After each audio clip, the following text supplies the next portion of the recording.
Thank you, Carol. Thank you, Des Moines Register Soapbox, for hosting this, and appreciate the people that have turned out today.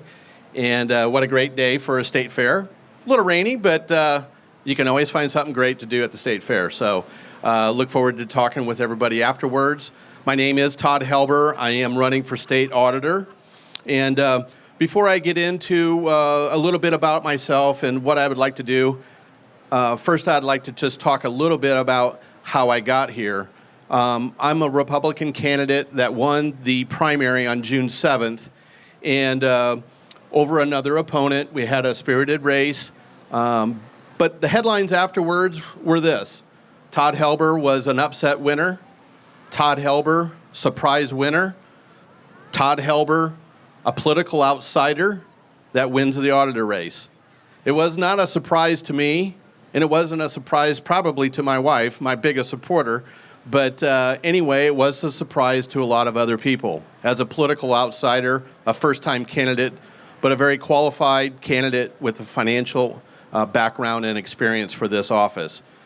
So what does that mean? And people say, well, how did that happen?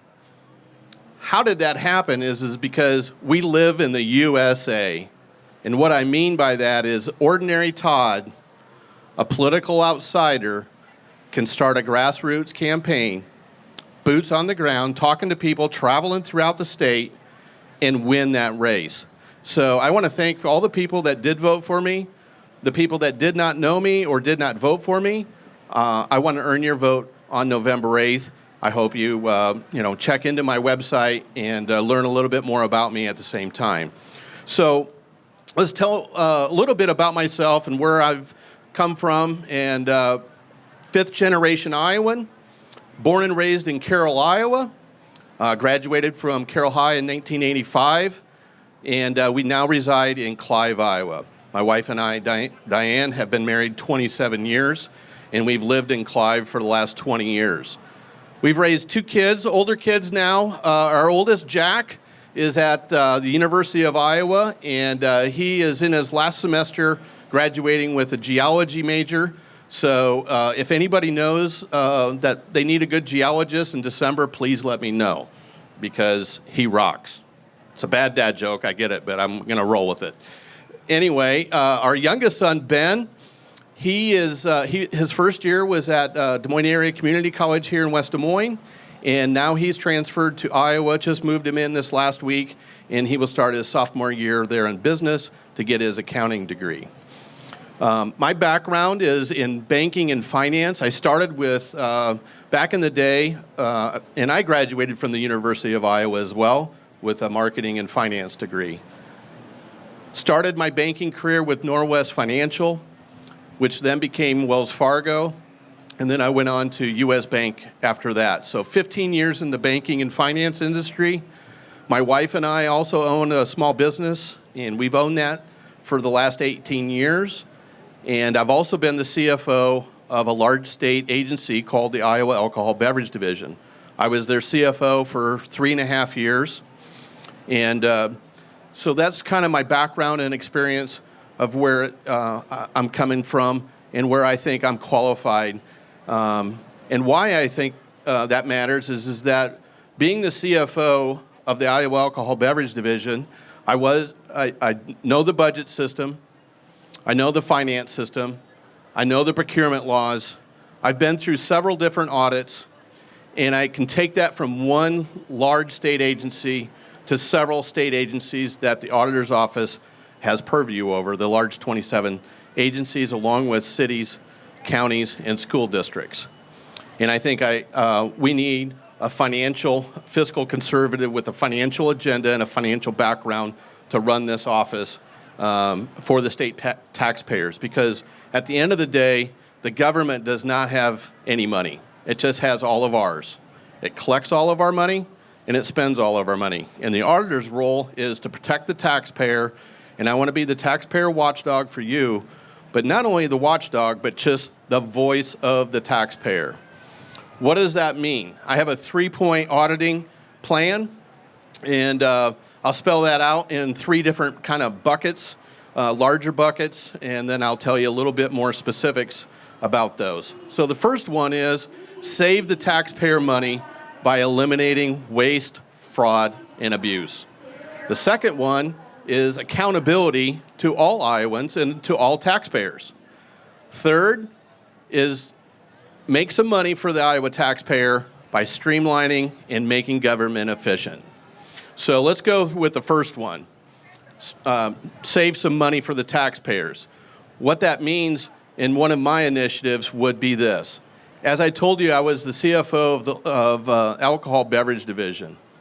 And right now, unfortunately, I became a whistleblower for them overcharging you on all of your liquor purchases. So at that point, we need to take action because it's an illegal and unbusinesslike activity that the auditor's office has a role on. That was back over 3.5 years ago now, and the state auditor's office has taken no action on that. Last year alone, the Alcohol Beverage Division overcharged you on all of your liquor purchases by almost $4.5 million. Rob Sanders had 3 years of that to correct, and no corrective action has been taken. What that means is that Iowans have been overcharged by almost $12 million on all of your alcohol purchases. So every time that you're drinking an alcohol beverage, just think of the additional Rob Sand alcohol tax that you're paying on that in these inflationary times as well as what we have. So second of all, accountability to all Iowa taxpayers. What does that mean? Currently, there is on the books of the law what is called a periodic exam. And what that means is for cities that are under 2,000 in population and also $1 million in budget, they get audited every 8 years. Well, what do you think happens in 8 years? That's like taking your 8-year-old son or daughter, checking out of their lives, and just checking back in when they get their driver's license. Think how that's going to go.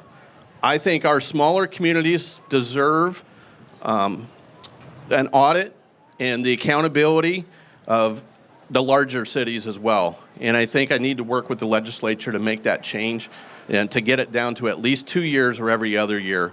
Our smaller cities, right now, they would be over 100 cities that would be in that bucket. So that's over 200,000 taxpayers that are only getting an audit or represented every 8 years. I think that needs to change, and we need to be more accountable to all of our Iowa taxpayers. Now, third, how are we going to make a little bit of money for the state of Iowa? Right now, we have a taxpayer-funded agency called the Iowa Alcohol Beverage Division.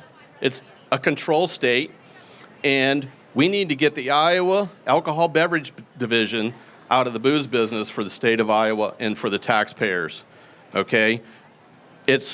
We are only one of 18 states that are left that is called a control state, and all of the states around us right now do not have that same model. They're called an open state, and we're paying more for our liquor, less choice, and less efficiency. So we need to take a look at that and put it in private hands, just like our wine wholesalers and our beer wholesalers in the state of Iowa. In 1985, the state of Iowa was the state wholesaler. We got out of that business. In 1987, the state liquor stores were there, and we got out of that business as well as a state government. I think we need to get out of the wholesaling business as well and put it into the hands of private wholesalers throughout the state, like the beer wholesalers. Let them make money by hiring people. Their warehouse will make more money for property taxes that they buy their buildings with, also the employees that they pay as well. And so with that, I just wanted to ask you for your vote on November 8th. I am a political outsider that is a fiscal conservative that has a financial agenda, and I want to be the voice of the Iowa taxpayer, and I hope you consider me this November 8th. Thank you.